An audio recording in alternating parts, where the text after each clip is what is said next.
umaga po sa inyong lahat. Una, praise item kanina, meron na tayong youth service, may youth Bible study tayo. Nagulat ako, ang dami na pala na nagpupunta na youth.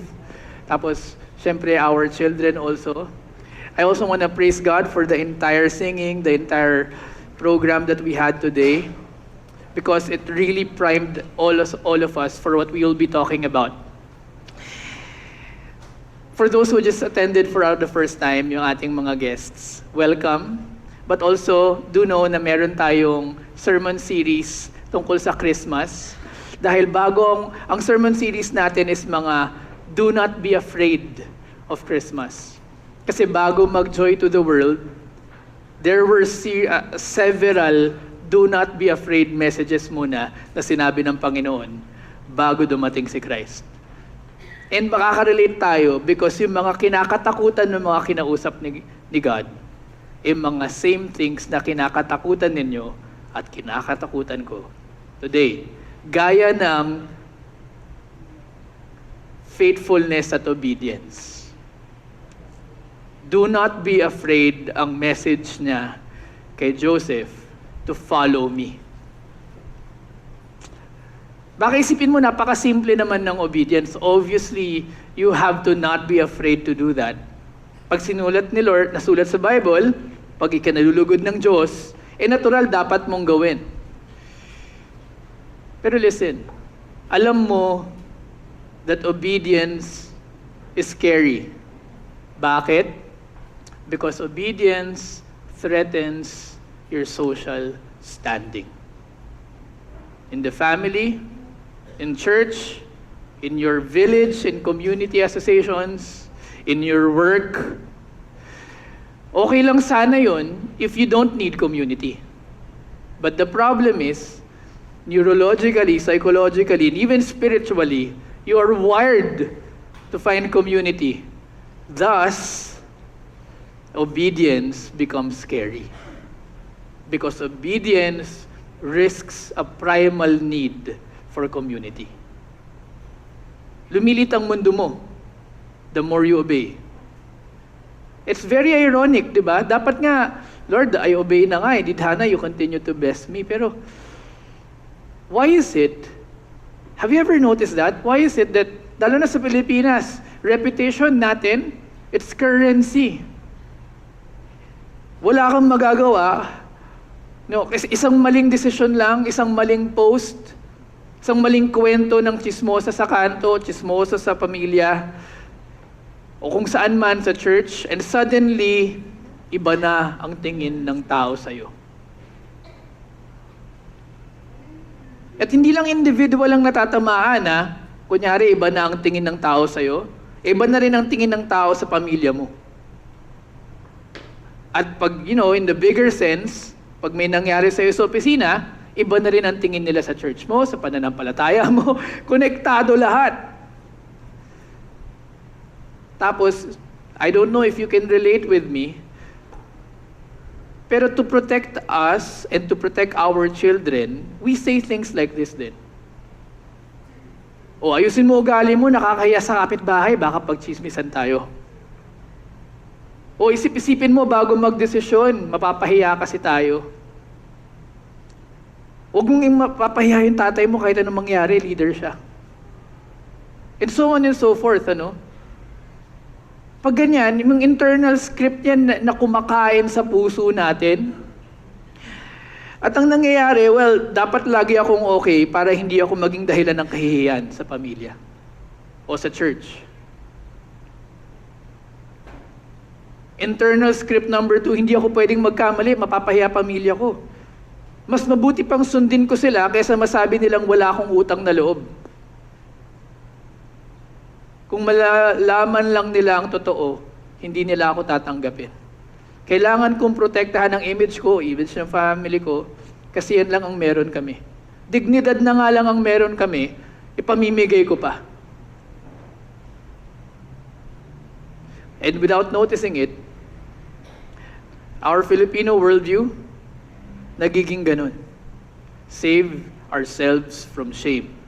Yan ang filter by which we make all our decisions. It's no longer a war between good and bad choices.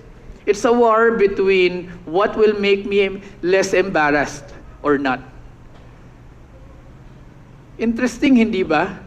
Bakit naging ganun? It's, in an hour passage, lalong maha-highlight that the fear is not really disobedience. The fear is embarrassment. Mas nakakatakot mapahiya kaysa sumunod sa Panginoon.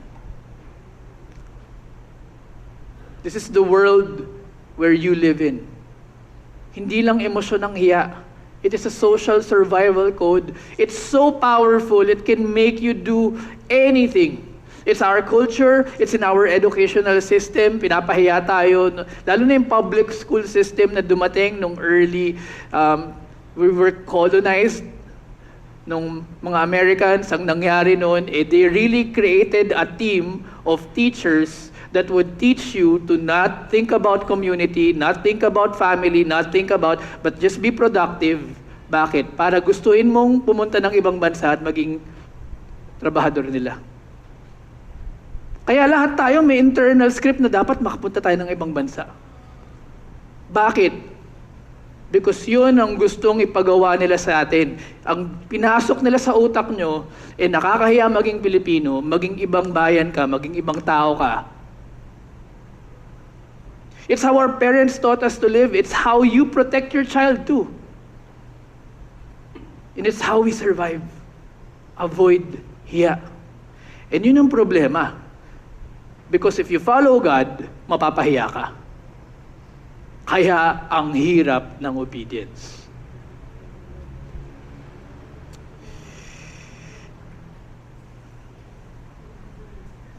At kung aaralin natin yung nangyari kay Joseph, may dalawa lang naman siyang choice eh.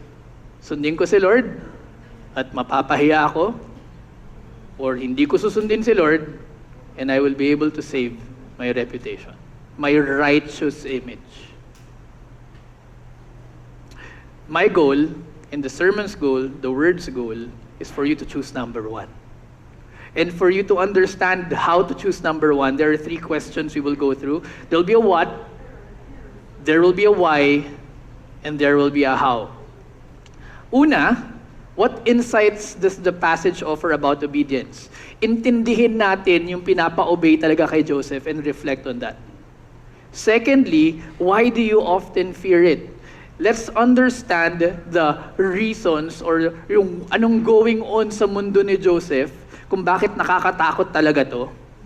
And then from there, reflect Filipino counterparts na mas kunyari, mas related pala sa atin. And pangatlo, how does Jesus help you cultivate that obedience? So let's begin with the first point. O imagine there's a person named Mark. Okay? This person, pinag-aral. Pinag-aral ng pamilya. Nag-ipon yung tatay, nangutang yung tito, nagtrabaho yung nanay, hirap na hirap ang lahat. Pati yung mga kapatid niya na mas bata, hindi nakapag-aral. Bakit? Para makapag-aral siya. Kapapakabait na bata, yan yung narrative. And then siya, paulit-ulit na siyempre, kailangan ko tumanaw ng utang na loob. Hindi naman masama yung utang na loob eh. Diba? Of course. Up until there's a problem. Ginagamit na yung utang na loob para perahan si Mark. Mark, may kailangan kaming bilhin. Mark, may kailangan ganito. Naubos na yung buhay ni Mark para lang tulungan yung pamilya. Wala na siyang personality, wala na siyang gusto, wala na siyang... Ang nangyari pala, hindi pala privilege. Ang nangyari, pinag-ipunan para maging investment. One time, he refused. Sabi ni Mark, Dad, kasi ipon ako para mag-asawa. Paminsan-minsan lang naman, pamilya naman to, yung unang sagot. Yung kapatid niya, huwag mo kaming ipahiya, ikaw lang ang hinihingan namin eh. Si ate, yung tita, dito mo naman makikita kung talagang pamilya ang tao or hindi kapag may pangangailangan na. Sabi ni Lolo, utang na loob mo yan sa amin, apo. Lahat kami pinag-aaral ka. And suddenly, the internal scripts, like what we said kanina, ayaw niyang mapahiya, gusto niyang tanawin yung utang na loob. Everything in him wants to set boundaries. Everything in him wants to even obey God. Everything around him wants to keep the image also of a good Filipino son. Parang ganun yung nagiging conflict dito. So let's go to the narrative. Now, the birth of Jesus Christ took place this way. Last time we saw the narrative in Mary's perspective. This time we'll see the narrative in Joseph's perspective. So let me jump to verse 19. Paano dinescribe si Joseph? Just man, di ba? Or in other translations, if you're using other translations, righteous. Ano yung intention niya? Tama. Ayaw niyang mapahiya si Mary. And then yung solution niya, divorce. Nakikita niyo yung parang may disconnect.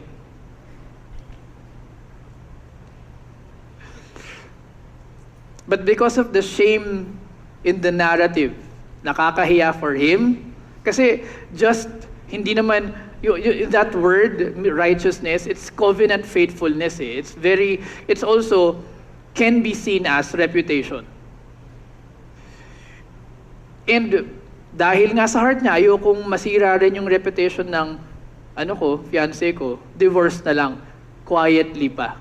Kumbaga, let's save ourselves the shame. So the problem, in other words, is risk your righteous reputation and obey God. Diba? Risk your reputation and obey God. In Filipino terms, minsan ang pagsunod sa Diyos ay ibig sabihin, hindi na maganda ang magiging tingin ng tao sa'yo. So you have an option na manahimik na lang or be bold in following Him. Tawag natin dyan, image management. And where am I choosing image management over obedience? I'd like you to think a little bit of this. Because faithfulness isn't proven in comfort. It's proven when reputation is on the line. Logically, think about it. How will you know if you are obedient if there's no commandment? How do you know you are faithful if you're not tempted to be faithless? Paano malalaman na marunong ka maghintay kung wala kang kailangang hintayin?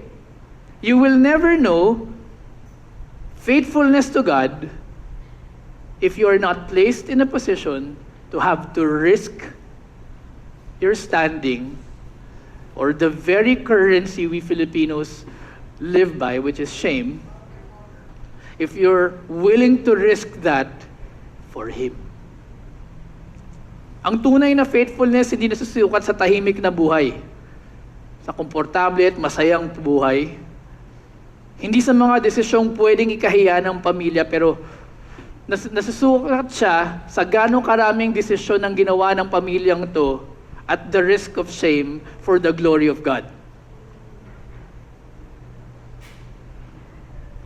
Faithfulness shows up when following God might make you look weird, different, off. At the risk of hindi ka na nga invited sa office lunch kasi masyado ka raw banal. Faithfulness shines the brightest when integrity means pipiliin yung isa to be promoted than you. Doon mo malalaman kung tunay ang pananampalatayang nasa puso mo. Faithfulness is proven when you choose character over ego, even if people misunderstand you. Faithfulness is tested when obedience feels like losing face. Pero okay lang, as long as aligned ako sa Panginoon. Faithfulness shows when you stand for God, even if your community calls you corny or too Christian. Faithfulness deepens when obeying God means disappointing people that you've tried and longed to please all your life. May mga ganung tayong tao eh. We always hope that this person would like us. Faithfulness is proven when in between choosing His approval or her approval and God, pinipili mo si God. Faithfulness becomes real when God asks you to lead in ways that may not be popular, but clearly biblical. And then, you set your boundary. Ito yun eh. Ito yun nasa Bible. So what insight does this passage offer about obedience? Well, obedience means aligning with God's will. And obedience means it conflicts with what the world wants, basically.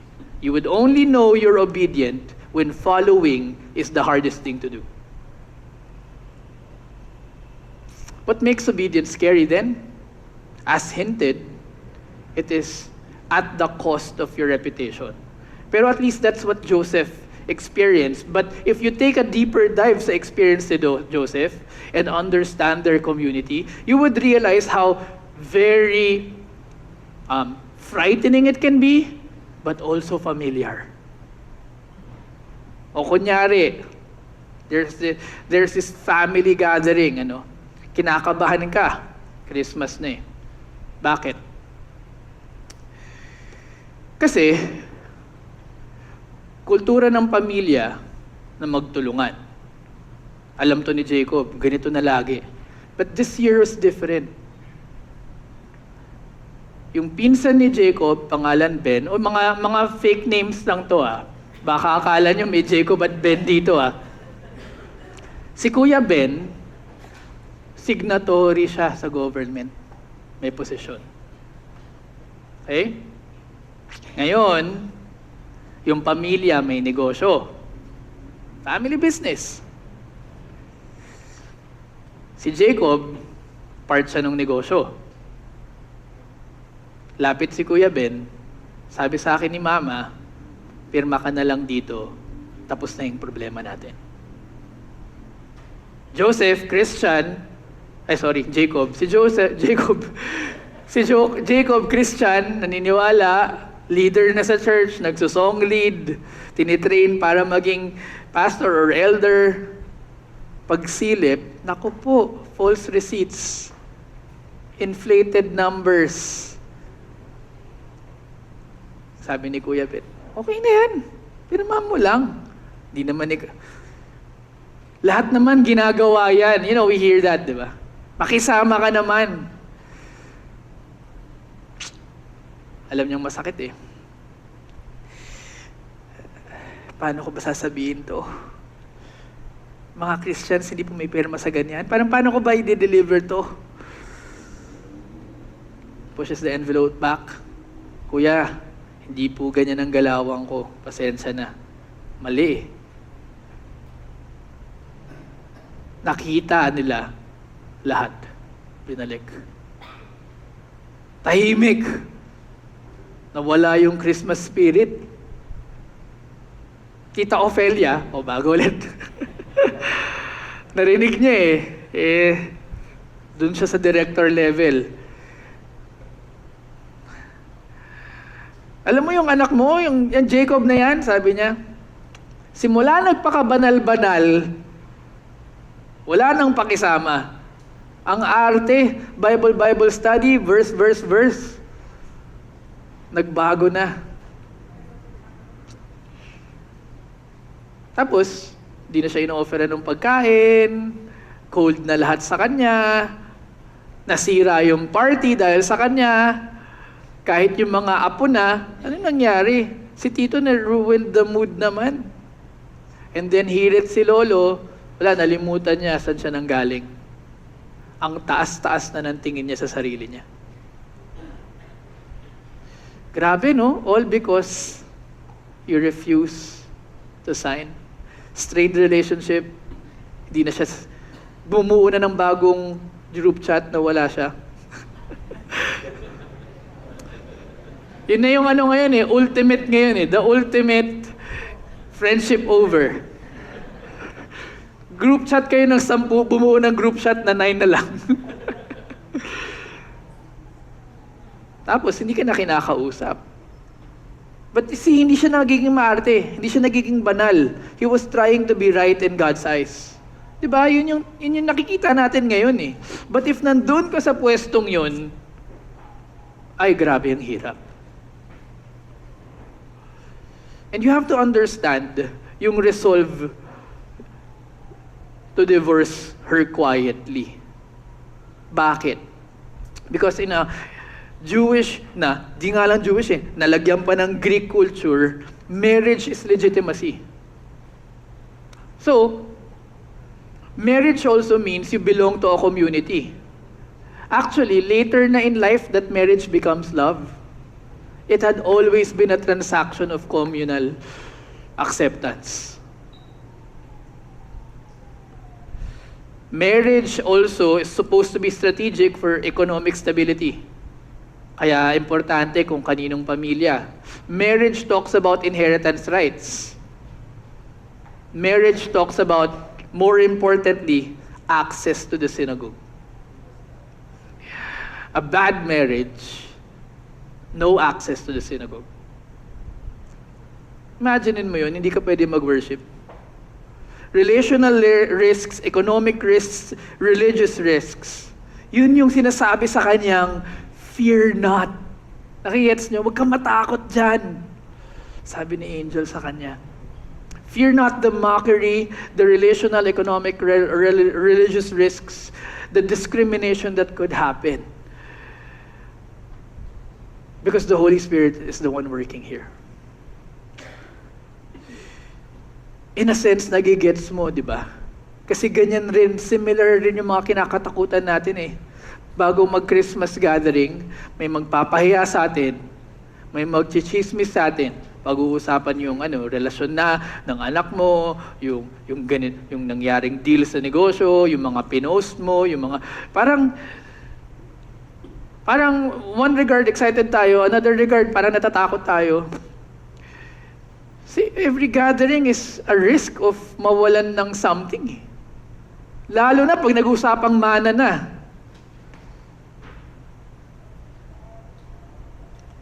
And then, pag nagsalita ka pang relihiyoso, o maka-Diyos, panatiko ka sa faith. Kaya naiintindihan mo hindi man parang kicked out of the church, kicked out of families, very real.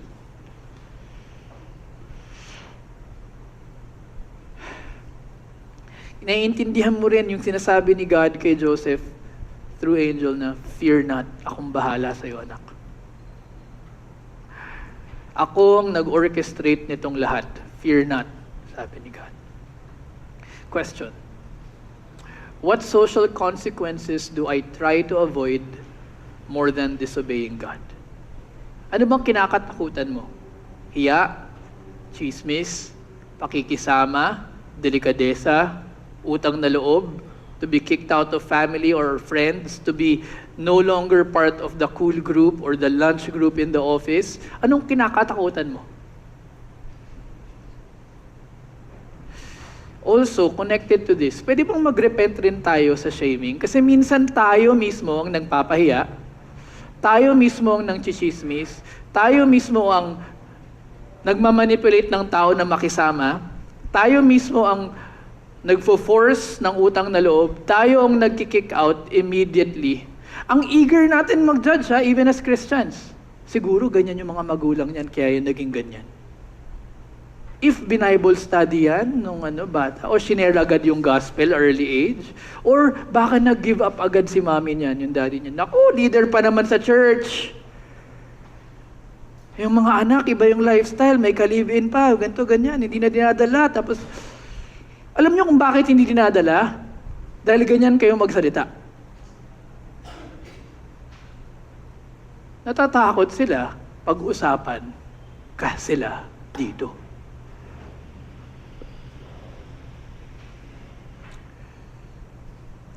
Kahit sino, matatakot magdala ng kahit sino sa isang lugar na mahuhusgahan sila.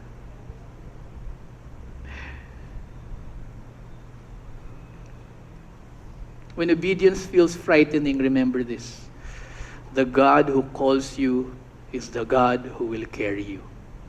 And that is connected then to the final question. Si Kristo ang magdadala sa'yo.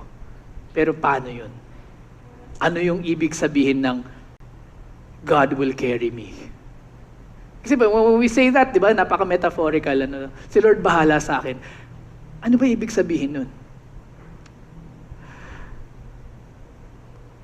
Imagine may anak ka, bata siya. Or recall your child, your daughter, your son, bata siya.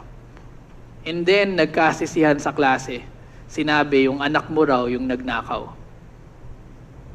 Nagnakaw raw yung anak mo. But you are absolutely sure, 100% that hindi ganun yung anak mo. Perspective ng anak mo, nagulat siya.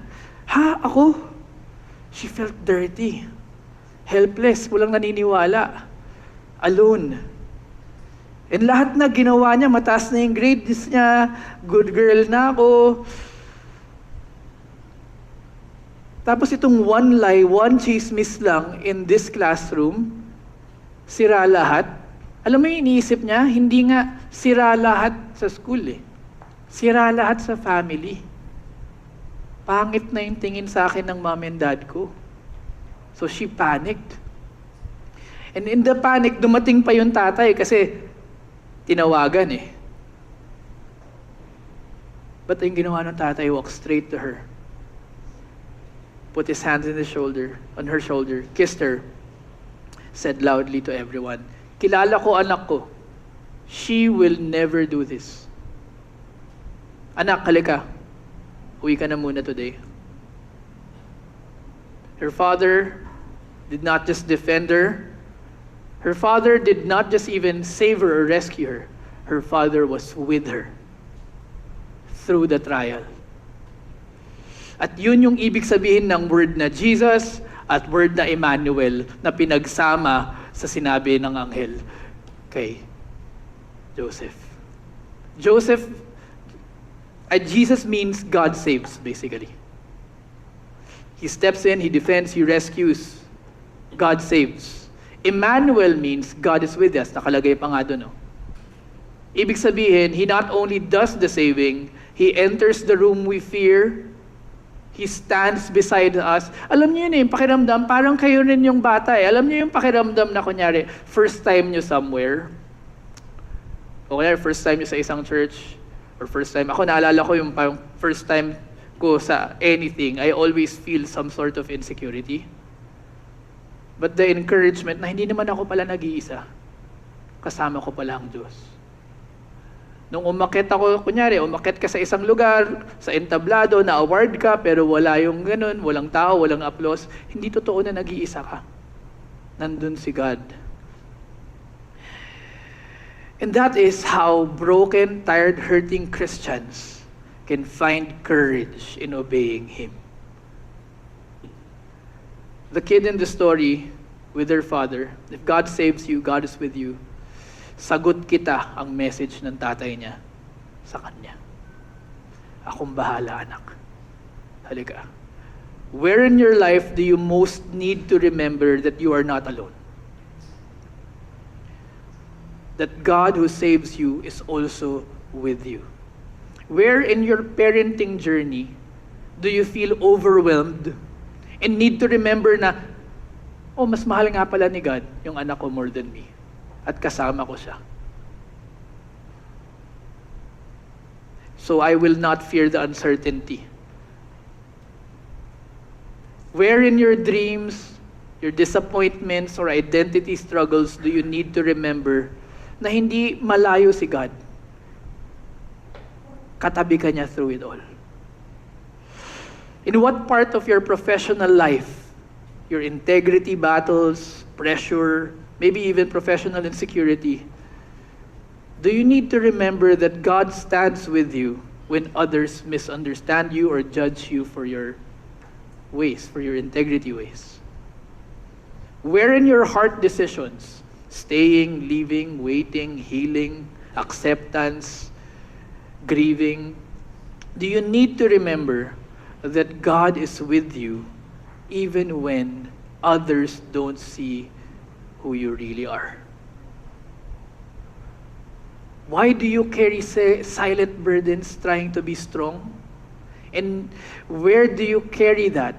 And when do you need to remind yourself that even in the places na nagpapanggap kang malakas, alam ni Lord na mahina ka at kasama ka niya doon?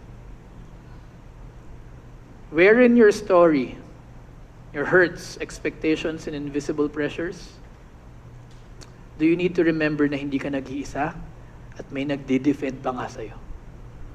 Where in your ministry or service to others do you feel tired, unseen, paulit-ulit ko na lang ginagawa to, walang reward, and need to remember that not only does God sees you, but God is with you? Where in this chapter of your life do you need to remember that hindi ka nag-iisa? Where in the wounds people caused you do you need to remember na hindi ka pala iniwan ni Lord through that pain? Kasama ka niya through that pain. Even when others walked away, hindi ka nag-iisa. Minsan nga, sinasadya pa niya yung pain, inaalaw niya para mas malaman mo kung ano yung ibig sabihin ng blessed are those who mourn for they will be comforted. Di ba, paano ka naman magiging comforted ng Panginoon kung hindi ka nasaktan? And really, hindi natin pwede isisi sa Kanya yun because if you dig deep, the reason why we also got hurt is because of our own disobedience in the first place. Hindi tayo nag-agree sa patakaran niya. So we suffer the consequences of it. But ganun siya ka-gracious, He's still there, encouraging you in the pain. So the challenge here is to step forward in obedience. Because Jesus is your Savior, Jesus is with you. Because the God who saves you is the same God who stands with you today. The God who saved Joseph and everyone else is the same God saving you from whatever it is that you are going through today. And that is how Jesus saves you. He is not just your Savior, but He is your companion. But medyo metaphorical pa rin, di ba? So, paano niya ako sinisave?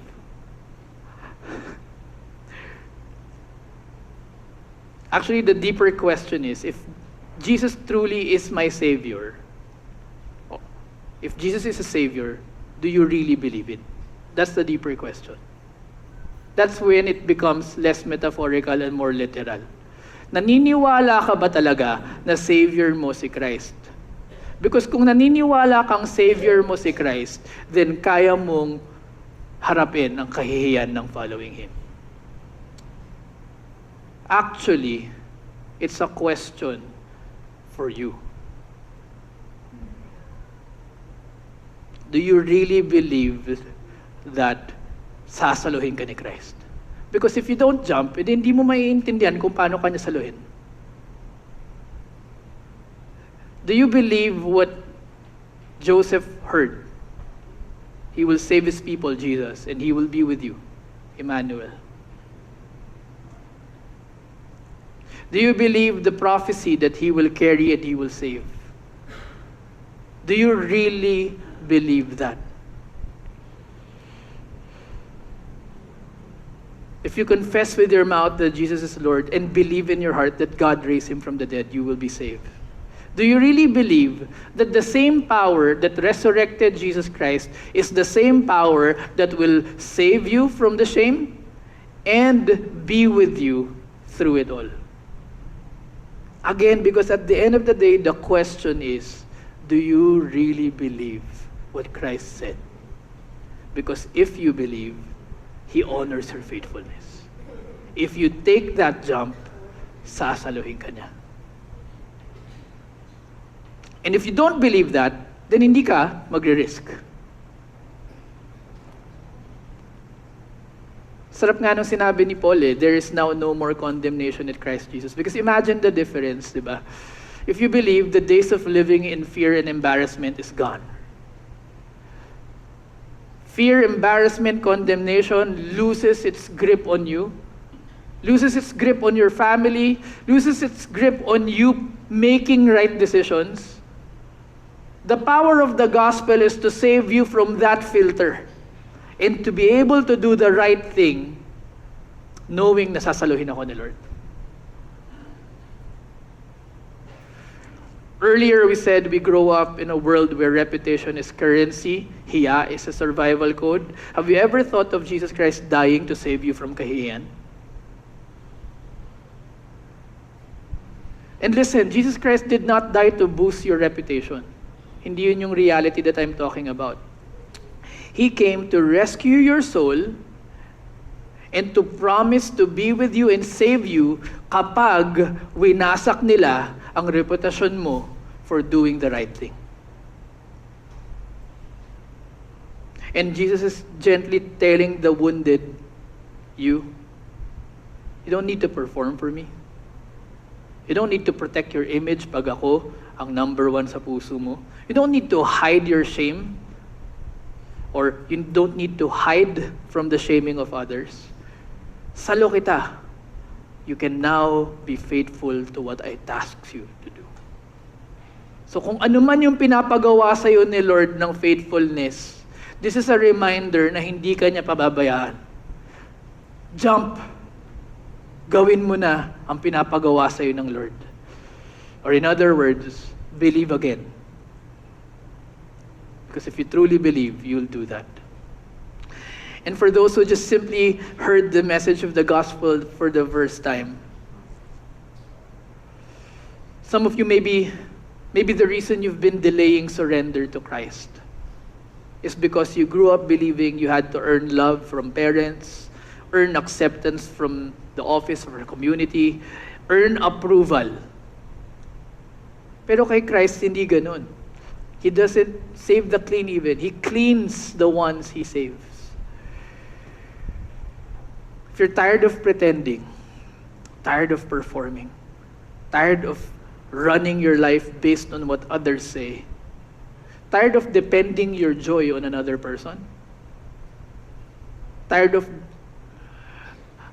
having letting someone or some group having so much power to dictate your peace. Pamilya man yan, love life man yan, kapatid, boss, kamag-anak. The one who already knows you fully, baho mo and all, loves you completely, so much that He sent His Son to die on the cross for you. If you want forgiveness, if you want new life, if you want freedom from what others say, if you want dignity that can never be stolen from you, believe in Him. So I want to pray for those two people. For every one of us, of course, but also for those who have been touched by God to finally surrender their lives to Him today. Let me pray. Lord Jesus, thank You for meeting us exactly where we are. Some of us today carry a lot of shame, mga kahihiyan sa buhay namin. Daming nagdadala ng mga fears, pressure to look strong, the pressure to look put together, I meant, to protect our reputation. Pero ngayon, we lay down every false, self-pleasing, performing version of who we are. Because we come to You truly as we are, Lord. We need Your help. For all of us, who have been walking wounded, draw us back into your arms. Heal what shame has broken. Restore what fear has stolen. Remind us that you do not call us to perform, you call us to come, to believe, and to believe again. You are the God who saves, Jesus, and you are the God who is with us, Emmanuel. And for those who are seeking you and feel it in their heart at this point to surrender finally their lives to you, pray this with me. Lord, I'm ready to believe. I'm ready to start again. I do not know how to change, Lord. That's why I surrender my life to you, the one who can change me. Forgive my sins. Take my shame. Bring me from where I am to where I should be. I want to receive you as my Lord and Savior, Jesus Christ. I want to experience the saving that you let Joseph experience, let Mary and Zechariah experience. And I want to experience you as Emmanuel, that you will be with me continuously in the shaming of this world. Let every heart in this room replace fear with courage, shame with honor, distance with nearness, and uncertainty with the peace of knowing that the Savior who rescues is a Savior who remains. In Jesus' name we pray. Amen.